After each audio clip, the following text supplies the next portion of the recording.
Hablando de carreteras, el otro día visitábamos la LP2 con usted eh, y usted nos ha hablado allí de que se siguieron dos procedimientos para poder conseguir abrir esta carretera, porque no se fiaban de un procedimiento único. ¿Nos puede explicar ese trabajo? Porque yo creo que se ha venido haciendo de esa manera, incluso en diciembre pasado también, eh, algunos del gobierno los cogió con el pie cambiado cuando no se esperaban que en menos de un mes esta oficina donde estamos pudiera pagar esos 100 millones de euros a los afectados. A los plataneros, sí. Sí. En el caso de la carretera de la carretera La Lépeda, la que se llevó, el tramo que se llevó el volcán, estamos hablando de 2 kilómetros 200, sí, creo, algo así. Vamos a ver, cuando llegamos al gobierno se hablaba mucho de abrir la carretera porque era la manera de volver a comunicar las manchas de manera sencilla con los llanos. Es verdad que se había hecho la carretera en la costa, pero bueno, la manera fácil era abrir la Lépeda y además había que abrirla. Cuando llegamos al gobierno no había nada sobre ese expediente. Pero nada, nada es que no había ni partida, que no había ni un proyecto básico, que no se había iniciado un modificado, ni un complementario, absolutamente nada. Es como si la carretera no se quería recuperar. Bueno, ¿qué hicimos ahí? El Cabildo quería ejecutar ellos esa obra, para eso teníamos que darle la competencia en esa materia de carretera, que era una carretera regional, al Cabildo de La Palma, y además el Cabildo de La Palma necesitaba el dinero. Estamos hablando de 24 millones de euros que cuesta ese tramo. Necesitaba el dinero. Nosotros, en el caso nuestro de la consejería, por el tema de la reconstrucción, empezamos a trabajar un convenio jurídico para que el Cabildo de La Palma pudiera asumir la competencia, y en eso estuvimos muchas reuniones entre las personas que designamos para hacer el convenio nosotros y el Cabildo de La Palma, sus técnicos, para ver cómo se perfilaba el convenio y conseguir transferir la competencia. Y luego el Cabildo, el presidente del Cabildo, se comprometió a negociar con el Ministerio, con el director general de carreteras del Ministerio de Obras, que le transfirieran los 24 millones de euros. Y hasta, bueno, pasaron muchos meses. La idea, lo que siempre transmitía el presidente del Cabildo, Sergio Rodríguez, es que el dinero se lo daría, no iba a haber problema, el dinero se lo iban a dar del convenio de carreteras.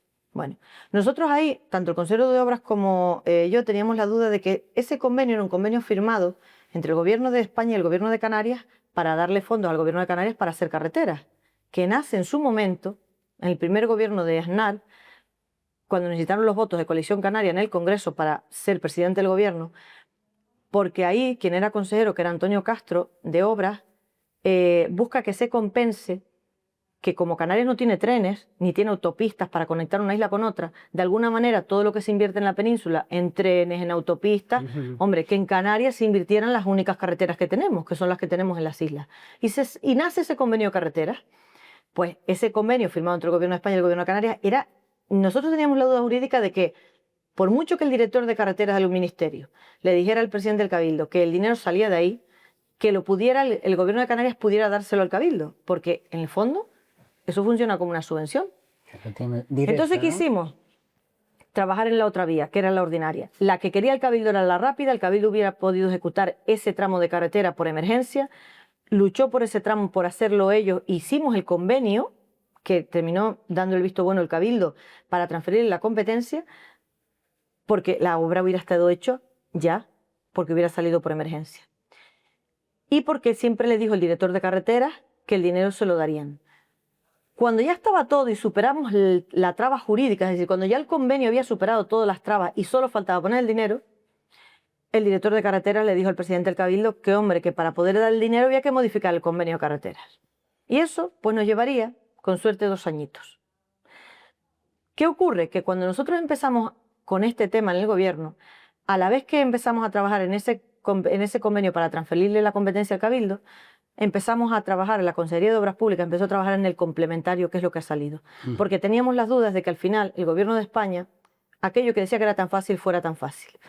Y el complementario, afortunadamente, hoy no estaría ni aprobado si no lo hubiéramos iniciado desde el principio.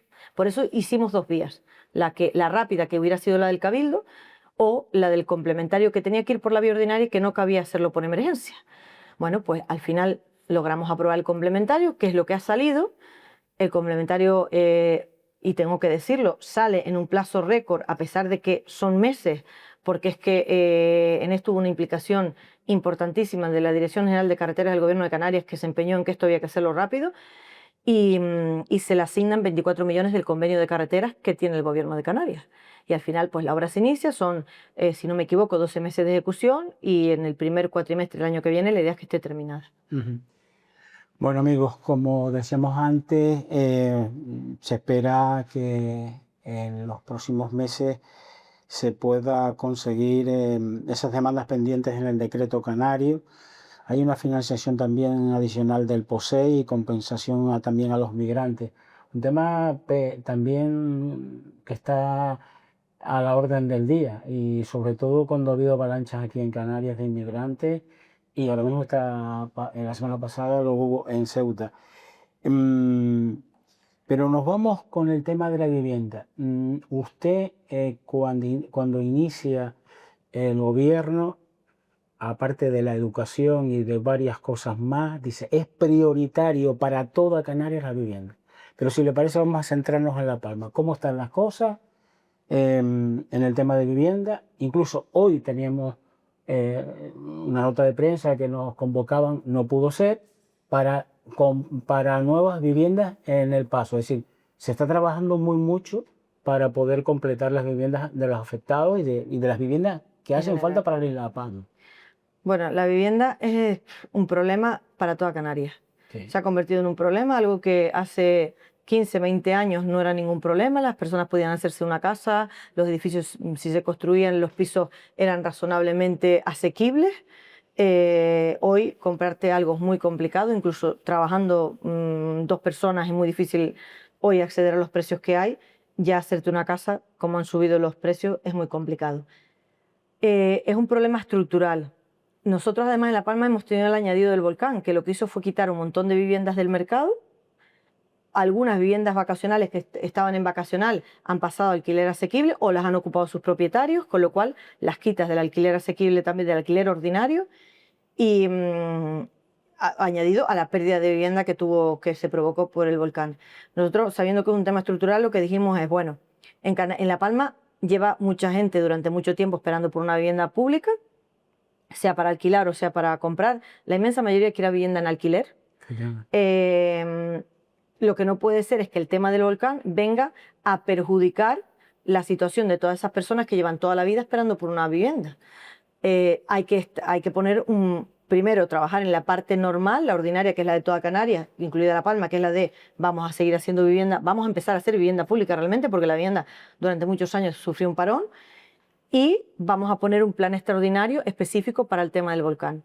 Y lo que hicimos fue, nosotros ahora mismo como consejería tenemos invertidos ya en marcha, en proyectos que se están adjudicando o en proyectos en redacción, 78,5 millones de euros en vivienda para La Palma. Fundamentalmente en vivienda asequible. Y dentro de esos 78, 24 son exclusivamente para afectados del volcán, que es lo que estamos haciendo en el Valle de Aridane. De ahí nosotros transferimos al Cabildo de La Palma 24 millones de euros, que es de lo que hablabas, por ejemplo, de la promoción esa que se va a comprar en El Paso. De ahí hemos comprado un edificio en la entrada de Los Llanos, que tiene un plazo de ejecución, pues finalizará, no quedan muchos meses. Hay 53 viviendas. Hay un edificio ya comprado que en estructura ya está levantado en El Paso, de 26 viviendas más. Ahora se acaba de comprar uno que están empezando a hacer, o vamos a comprar, es la firma que vamos a hacer, uno que están levantando ya los cimientos en El Paso, y creo que, si no me equivoco, al lado de 5 océanos. Y de esos 24 todavía queda una partida que estamos valorando la posibilidad de comprar algo más en Los Llanos. A esto se le une que ya en Tasacorte hay una promoción de 36 viviendas en marcha con fondos del ICABI, también para afectados del volcán. Por lo tanto, tocábamos Tasacorte, tocábamos Los Llanos, tocábamos El Paso. Eso con los 24 millones del Cabildo, para las 36 viviendas, los 6 millones para las 36 viviendas de Tasacorte del ICABI. Y además nosotros en Los Llanos, ya no solo para afectados del volcán, para cualquier ciudadano que esté esperando una vivienda y que entre dentro del listado del ICABI, hemos puesto en marcha un proyecto con Gestur para adjudicar proyecto y obra de 123 viviendas en Los Llanos. Y estamos trabajando también fuera del valle para cualquier afectado, pues no solo con el ICABI y con Visocan, sino también a través del Fondo de la Consejería, con alguna promoción en Breña Alta, en Maso. Hay en marcha con el ICABI una promoción en Barlovento, y la idea es que es de los 78,5 millones de euros que hablo, más lo que ha adjudicado ICABI, que son ha tenido dos problemas con una promoción en Breña Baja y en Tijarafe adjudicadas, que son las cosas que pasan al final con las obras, que una empresa las licitas como hay que licitarlas, se presentan empresas que cuando llegan aquí se dan cuenta de que en La Palma, oye, pues las cosas cuestan un poco más y las abandonan, por lo tanto hay que iniciar el procedimiento. Nosotros lo que hemos hecho con los fondos de la Consejería es actualizar todas las partidas de coste al coste de la isla. Y se hizo una modificación en el Gobierno también del decreto de lo que cuestan los módulos de construir vivienda pública en toda Canarias, por primera vez con criterios de doble insularidad. No es lo mismo, no podías poner el mismo precio a un módulo de Tenerife que un módulo de Fuerteventura, o un módulo de La Gomera que un módulo de Gran Canaria, porque construir en La Gomera es más caro que en Gran Canaria, construir en La Palma es más caro que en Tenerife, igual que en Fuerteventura y Lanzarote. Y por lo tanto, la primera vez que se hace ese cálculo, precisamente para que las empresas que cojan viviendas no tengan la excusa de dejarlo porque el precio no me da, se modificó. Lo que pasa es que estas dos promociones de Tijarafe y Breña Baja se adjudican antes de que el decreto estuviera modificado. Consejera, también se hizo un trabajo para agilizar todo el proceso es decir, un trabajo de decreto para preparación, porque claro, era engorroso la vivienda pública y se hizo un trabajo previo para agilizarlo todo, ¿no? Nosotros sí aprobamos un decreto ley, una ley específica de vivienda para La Palma, de vivienda pública, que lo que hicimos ahí fue pedirle a los ayuntamientos que nos cedieran suelo público, no, o sea, suelo público de los ayuntamientos, no suelo privado, no queríamos suelos privados, sino suelos públicos de los ayuntamientos, que pudiéramos utilizarlos para la construcción de vivienda pública. Y ahí casi todos los ayuntamientos de la isla cedieron, algunos no porque ya tenían alguna promoción en marcha, por lo tanto no lo necesitaban. Y además se agilizaron los trámites. Lo que hicimos también a través de esa ley, dotar al Cabildo, darle al Cabildo competencia en materia de vivienda pública, algo que no tenía. El Cabildo, por ejemplo, ahora, gracias a esa ley que aprobamos, ha podido crear un departamento específico de vivienda del Cabildo y promover todo el tema de vivienda. Está, por ejemplo, haciendo las compras con los 24 millones de la subvención que le dimos, porque tiene competencia para hacerlo. También sí la tenían los ayuntamientos, pero no los cabildos. Al final eso se transfiere a toda Canarias, la competencia se le da a todos los cabildos, y además se agiliza el tema de las licencias en los ayuntamientos para poder conseguir que, bueno, que todo lo que tiene que ver con la construcción de vivienda a título particular, tú te quieres hacer una vivienda porque te sea más sencillo el trámite en los ayuntamientos, pero también para el propio gobierno o la administración que sea. Bueno, pues nos vamos con otro tema, que es el tema de transparencia. Y perdona, Lucio, y con todo esto que se está haciendo, se ha hecho, se ha intentado agilizar, todo esto, aún así las viviendas hay que construirlas. Y esto lo repito siempre. Y lleva mucho tiempo. Si tú te quieres hacer una casa hoy, no lo piensas hoy, la tienes mañana hecha. Por mucho que te agilicemos los trámites, por mucho que queramos, la casa hay que construirla. Igual pasa con las viviendas públicas y quizás en una dimensión mayor, porque precisamente nos regimos por la ley de contratos públicos, que es mucho más compleja que por lo que se rige un particular. ¿Esto qué ha hecho? Pues esto ha hecho que nos encontremos por el camino muchas trabas técnicas y además a veces hasta trabas con las empresas adjudicatarias, como los ejemplos que puse. Pero lo que sí es verdad es que hoy los 78,5 millones de euros que están destinados a vivienda en La Palma están en proyectos en marcha, en proyectos que se van a adjudicar o en proyectos ya que se están redactando para poder adjudicar. Es decir, serán una realidad. ¿Cuándo? Necesitamos un plazo de tiempo para verlo, es decir, lo más pronto que tendremos serán las de los llanos, pero en un periodo de 4 o 5 años habrá un paquete de vivienda pública en La Palma, especialmente para alquiler, que el objetivo de esto es que la gente pueda acceder a un alquiler asequible y que además puedan en general las personas que están en esa lista tener la opción de tener una vivienda. Realmente nosotros visitamos con usted esas viviendas que se están haciendo en la entrada de los llanos. Ahí ya estaba casi terminado, es decir, falta grifería, falta algunas cosas, pero estaban muy adelantados, la verdad. Van cumpliendo muy bien los plazos, tuvieron un problema con los ascensores que habían corregido, pero que después volvió a surgir otro problema ahí. Bueno, con la empresa suministradora de ascensores lo corregirán, pero la verdad que van bastante dentro del plazo. Yo creo que más o menos lo cumplirán.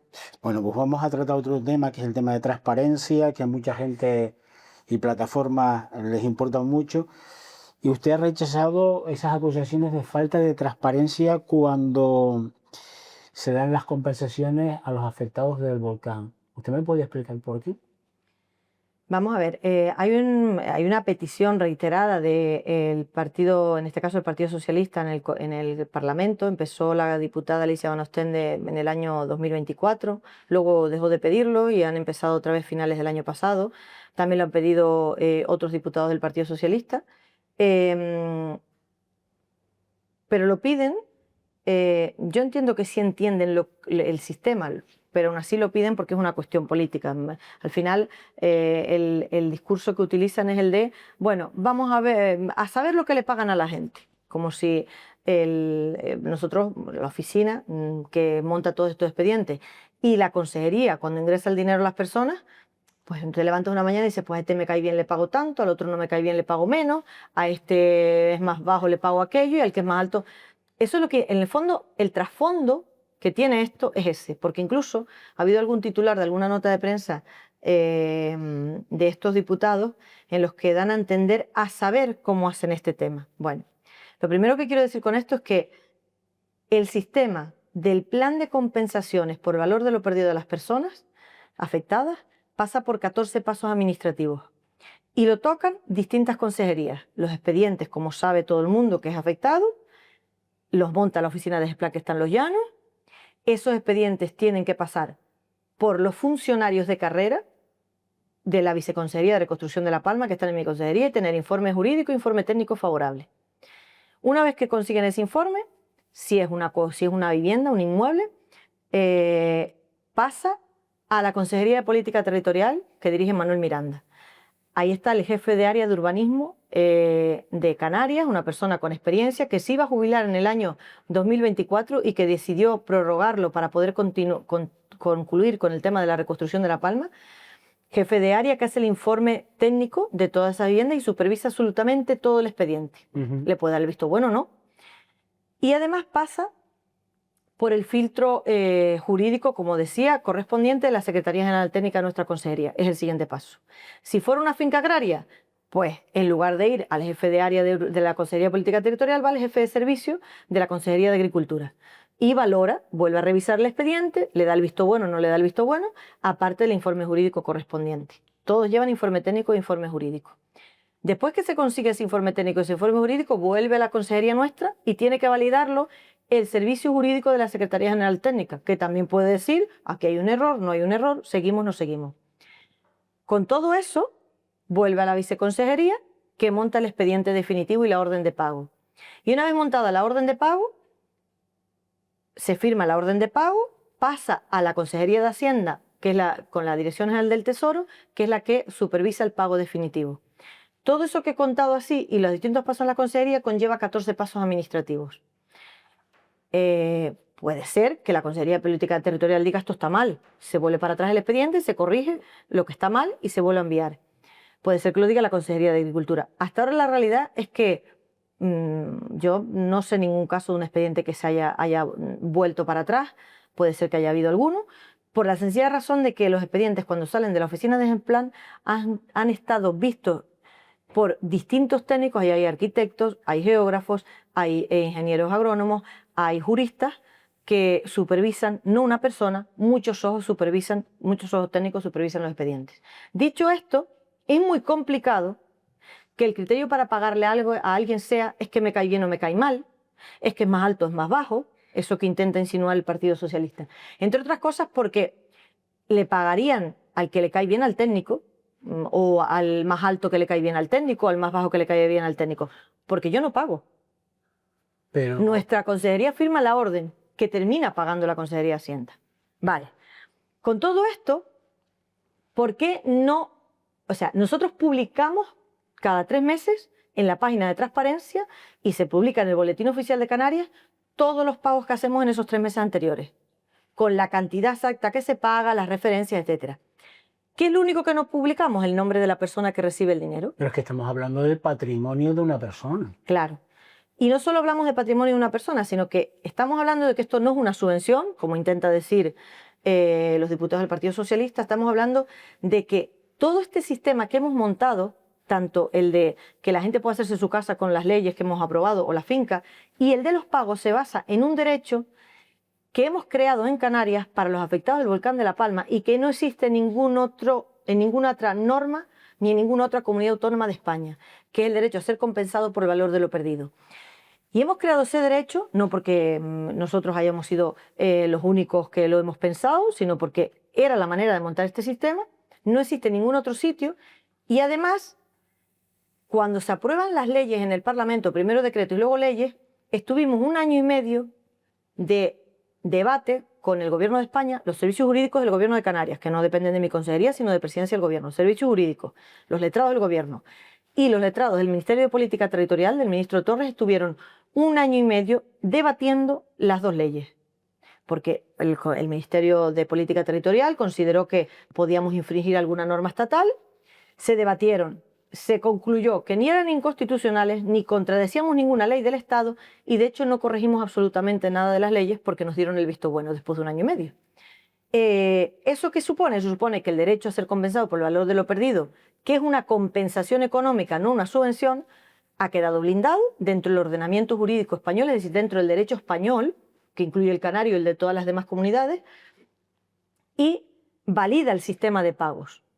Por lo tanto, ¿nosotros qué hacemos? Compensar el valor de lo perdido del patrimonio de una persona. Por eso, el patrimonio de las personas no se publica, por eso no publicamos el nombre. Ahora bien, ¿las personas pueden conocer cuál ha sido su expediente? Todo el mundo. Ha habido más de 10.000 ya, con diferencia, consultas en la oficina para ver los expedientes, para ver cómo se han hecho las tasaciones, para aportar documentación, etc. ¿Pero puedes venir tú, Lucio, a ver el expediente de otra persona? No, porque es un expediente privado de otra persona. Y me parece lógico. Ahora bien, ¿tienen los diputados el derecho a conocer cómo han sido los procedimientos, cómo se ha hecho eso? Sí. Por eso, cada vez que los diputados del Partido Socialista han pedido que se les diga o se les entregue la copia completa de los expedientes, nosotros les hemos dicho, estamos hablando de datos personales, de patrimonio, de referencias catastrales, de cuentas, de declaraciones de herederos, etcétera, etcétera. Es decir, todo absolutamente lo que tiene el expediente de cada persona, que cada uno es distinto, porque cada persona aportó lo que era necesario. Nosotros no te entregamos copia, vaya usted y consulte no solo el procedimiento, sino los datos que quiera del expediente de alguien si usted tiene dudas. Es decir, si usted piensa que a Lucio, si hubiera recibido algo, le pagamos más porque era bajito, pues vaya usted y compruebe si fue porque fue bajito. O a Pepito Pérez le pagamos más porque era más alto, vaya usted y compruebe si fue por eso. O si fue con criterios objetivos, ¿cómo ha sido? Bueno, pues esto, que lo han querido llevar a un término muy político, de guerra política, porque la quieren montar con este tema. Nosotros lo que hemos dicho siempre es, bien, hemos puesto esto en manos de los tribunales y cuando el tribunal resuelva si publicamos o no el nombre de la persona, porque lo demás está todo publicado, es decir, también dan a entender que no publicamos nada, ¿no es cierto? Publicamos todo menos el nombre de la persona.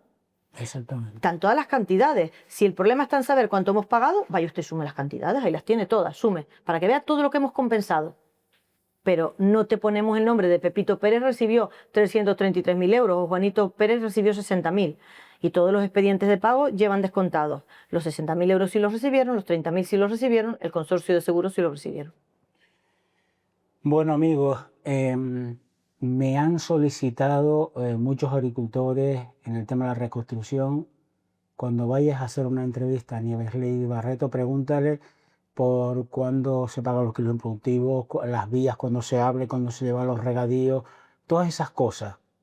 Yo les prometo que voy a pedir una entrevista al viceconsejero Pedro Afonso para que nos hable de ese tema, porque la consejería de Nieves Ley tiene muchas más cosas y me da cosa dejarlas esas otras partes de la consejería sin tocar. Y una de ellas, que me parece, no sé, bastante importante, es la ayuda en discapacidad. Ustedes sacan, la función pública convoca plazas para gente con discapacidad. Me parece eso una idea muy acertada. Sí, todas las oposiciones hace tiempo tienen un cupo para personas con discapacidad. Estaba en el 7% y nosotros lo subimos en el año 2024 al 10%. Pero es verdad que es la primera vez que sacamos una oposición para personas con discapacidad intelectual, una exclusiva para ellos, para puestos de subalterno, que son del Grupo E, y hemos sacado 20 plazas, el plazo finalizará en septiembre para apuntarse, 20 plazas exclusivamente para personas con discapacidad intelectual del 33% o más, que puedan optar a un puesto de trabajo de subalterno dentro de la Administración Pública de la Comunidad Autónoma, con 2 ejercicios. Uno, que es un cuestionario tipo test de conocimientos, que además lo vamos a hacer con lo que estamos haciendo ya desde nuestra consejería también, tanto en justicia como en otras cosas, que es de lectura sencilla, de lectura fácil, adaptado el lenguaje a las personas con discapacidad intelectual, y luego un ejercicio práctico que consiste en las tareas propias del subalterno, hacer una prueba sobre eso. Y bueno, nosotros la verdad que esto nos ilusiona porque al final personas que pueden tener una plena integración también dentro de la administración pública, que pueden optar a una plaza en este caso, de personal dentro de la administración como subalterno, y facilitarles de manera más plena la inclusión, pero también la independencia de su vida, pues yo creo que es importante, y la verdad que teníamos la posibilidad de hacer por primera vez una oposición exclusiva para ellos, la hemos hecho, y yo espero que se cubran todas las plazas. Espero que haya muchas personas que se apunten, y además espero que se puedan cubrir todas las plazas porque cumplen con los conocimientos y porque, bueno, al final esto será bueno para todos. Bueno, pues nos vamos con dos áreas más de su consejería, que en este caso es justicia y seguridad. En el tema de justicia, yo he estado viendo información, bueno, pues del apoyo a las infraestructuras de los juzgados, de las mejoras de los sistemas informáticos, de montones de cosas. Se ha invertido mucho dinero porque la verdad que la justicia en España y en Canarias estaba muy precaria, ¿verdad? Sí, la comunidad autónoma tiene competencias de justicia, pero realmente tiene competencias en justicia para lo que son los edificios, para pagar, pues asumimos todo el coste de las nóminas del personal de los juzgados, no fiscal, juez o magistrado y secretario y letrado judicial, que eso lo asume el Ministerio de Justicia, el resto del personal sí lo paga. Administrativos y eso. Bueno, los tramitadores, los gestores, etcétera, los asume, los auxilios los paga la comunidad autónoma, y para todo el material que hace falta. Esa es la competencia que tiene la comunidad autónoma. Es eso que llaman administración prestacional, porque pagamos, pero realmente la competencia llega hasta ahí. Es verdad que las infraestructuras son complicadas, porque más en las islas, en cualquier comunidad autónoma tú puedes tener un gran edificio judicial y es más sencillo también por las conexiones que de un sitio a otro puedan utilizarlo. Nuestros partidos judiciales son los que son, y tienes por islas los que tienes, y por lo tanto tienes que tener las infraestructuras bien. Además hemos cambiado todo con la ley que se aprobó el año pasado, en enero, se han cambiado todos los sistemas de tribunales de juzgados a tribunales de instancia, y esto tiene su complejidad. Bueno, ¿qué hemos invertido? Pues en infraestructuras seguimos mejorándolas. Queda por hacer mucho, especialmente la Ciudad de la Justicia de Tenerife, que tiene un problema gordo de suelo y que está la Consejería de Política Territorial haciendo una suspensión de planeamiento para resolverlo. Además, todos los juzgados de paz han desaparecido como tales y se han convertido en oficinas de justicia municipal que asumen más competencias, y ahora lo que hemos hecho es darle a los ayuntamientos de Canarias, a través de la FECAN, 4 millones de euros para que mejoren los juzgados de paz.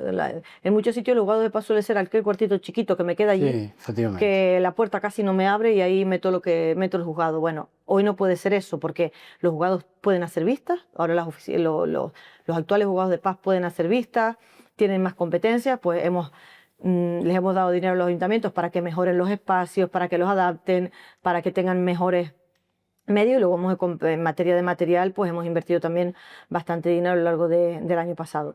En justicia nunca, al final sanidad, educación, justicia se convierten en temas que nunca se agotan, con la asistencia jurídica gratuita, es decir, para tener un abogado gratuito, que eso lo paga la comunidad autónoma. Cuando yo llegué al gobierno estábamos en 21 millones y el año pasado terminamos en 29 millones de gasto. Vamos a superarlo este año, porque cada vez entran más personas y cada vez son más las competencias que desarrollan. Terminamos con el tema de la Policía Canaria. Es una idea y un objetivo que tiene todo el gobierno de Canarias, y usted pues también lo ha impulsado. Y usted decía no hace mucho, dice, yo quiero que la Policía Canaria esté no solo en Tenerife y Las Palmas, sino en todas las islas, y encima hasta en La Graciosa. Y así será, si todo va bien, y espero que sí. Fíjate, el sitio más avanzado, se han creado por estructura, ya tenemos todas las comisarías insulares creadas, ahora tenemos que ponerlas físicamente allí. Para eso necesitamos la promoción que hoy está dentro de la academia, cuando salgan esos policías de la academia, que están en la última fase de formación, ya son funcionarios de carrera, son policías, solo que están en la fase de formación. Cuando salgan, empezarán a ir destinados a las comisarías insulares. Fíjate que la más avanzada, en principio, que estaba en procedimiento era La Gomera, y se ha quedado la última porque ha habido un montón de problemas con los locales. Bueno, al final San Sebastián de La Gomera, el ayuntamiento ha cedido un local, lo que le agradecemos mucho, y tendremos las obras en el local de Fuerteventura, están prácticamente concluidas. Las de Arrecife en Lanzarote las asumía el Cabildo de Lanzarote y las tiene en marcha. Las de La Gomera, como decía, eso que ha sucedido.